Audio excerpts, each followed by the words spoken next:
Red light standing out like a beacon, as it so often does at this time of the year at Belmont Park. They're often Hope to Rule won the start over Moonwalk and Talongatta with Saxon Jewel away nicely. Going forward, My Zoom, also Max Wushdappen around the outside, driving forward behind those when they settle into stride. Next is Musgrave. The stablemate rushing forward more than enough soon after the start when they go down the back. Further back behind those, Desert Edge outside here for checks. Over on the inside, Startling Star, Astro World got into the back half of the field, settling down with Macchiato, then Arch Enemy and Midnight Star, and Star Rating is last. 1,000 metres to go. Talongatta rolling to the lead, out by a length. The big fellow strode to second. Max Wushdappen down on the inside. Hope to Rule over on the outside. Next of all is More Than Enough, forced to cover a bit of extra territory. In behind those to Saxon Jewel, and also out there 3 deep, but with a bit of cover as they work down the side is Desert Edge. They're being followed after a length to Moonwalkers down on the inside, tracking into the race okay from My Zoom. Here for checks, better than midfield with cover. Back on the rails, Startling Star, Musgrave and the Grey Silks the centre. Astro World's got a back to follow here as they set sail for home. Further back behind the Midnight Star, Macchiato. Arch Enemy near the tail, Star Rating last of all. Max Wushdappen reaches the lead. They balance up More Than Enough, quickly lays down the gauntlet. Further back, here for checks, Astro World both run on. Hope to Rule got a dream rails run. 150 to go. Hope to Rule against the inside. Astro World descends upon it, though, reaches the lead. Pike goes for home in the last to the cheers of his beloved fans and wins it easily. Astro World beat home Moonwalk. Tight third, More Than Enough is there with Hope to Rule, then Musgrave, Macchiato, Arch Enemy. They were followed by Startling Star, Midnight Star, Max Wushdappen, My Zoom here for checks, followed by Saxon Jewel further back, Desert Edge next home, followed by Star Rating, and tiring out of it to run last is Talongatta. That'll make the putters very happy. Pike in the last two.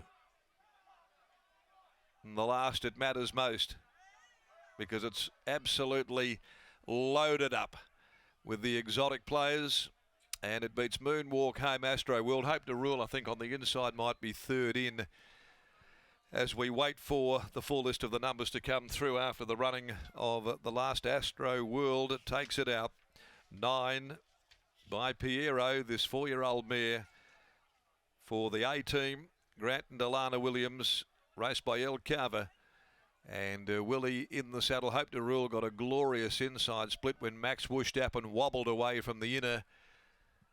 More Than Enough was there. Moonwalk was holding its own in behind them, and a group behind those. Musgrave wasn't bad either at its first run back. The numbers are 9-13.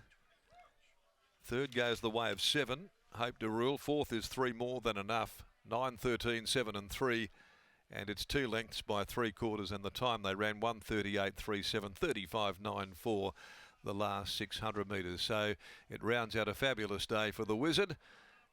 Feature race, and now the last, and Astro World proving too good second up as well, with Grant and Alana Williams producing another winner after having got the result with Ladies Pro a little earlier on this afternoon. That was an amazing win with Willie aboard. So he rounds out the day with a nice treble on a day that he had been announced as being a inductee into the Hall of Fame coming up later in the year. Let's go to Lockie, who joins us in the yard, and one sense that the punters were on their toes when they saw those gold colours flashing down the middle of the track. It was a great watch as well. If you were aboard Astro World there in the last, a beautiful ride from the Wizard, as we've become accustomed to over so many years, Scott. And once he found the back of Here for Checks, Pat Carey was able to take William Pike into the race, and where Willie needed to go, he just had that beautiful toe into the race, and from there, that was a very nice performance. In particular, the way she let down over the final 200 metres, she looks like a horse to follow. She certainly is. I mean, she'd already been somewhat proven at this level. She raced in a couple of graduations when last in work, and she got for anywhere from 1,400 to 1,600 and ran a couple of minor placings in grads, and you just thought that in time that she would still make this level. And now she's obviously changed ownership group, changed trainers. Her 2 trials were really quite encouraging. Her first up run with a bit more luck on straightening, she wins that race first up. She was beaten by her stablemate stablemate, a 3-year-old filly called Think Pink Days, but she was bursting through late. The time figures out of the race were really encouraging, and then coming into today's race, second up to a mile, into a 3-deep moving line and a capacity lineup. It did look a suitable assignment for her, and when she went up $11, it lasted maybe 90 seconds. Then she was 9, then she was 7.50, and then a number of other markets around the country went up a lot shorter than that. So there was a fair bit of money around for her early, then a nice bit of hybrid just to bring it down, and she did get easy on the WOP, pretty much all the way back out to $5 late. But if you were aboard at any of those fluctuations, you were pretty happy with yourself the whole way through.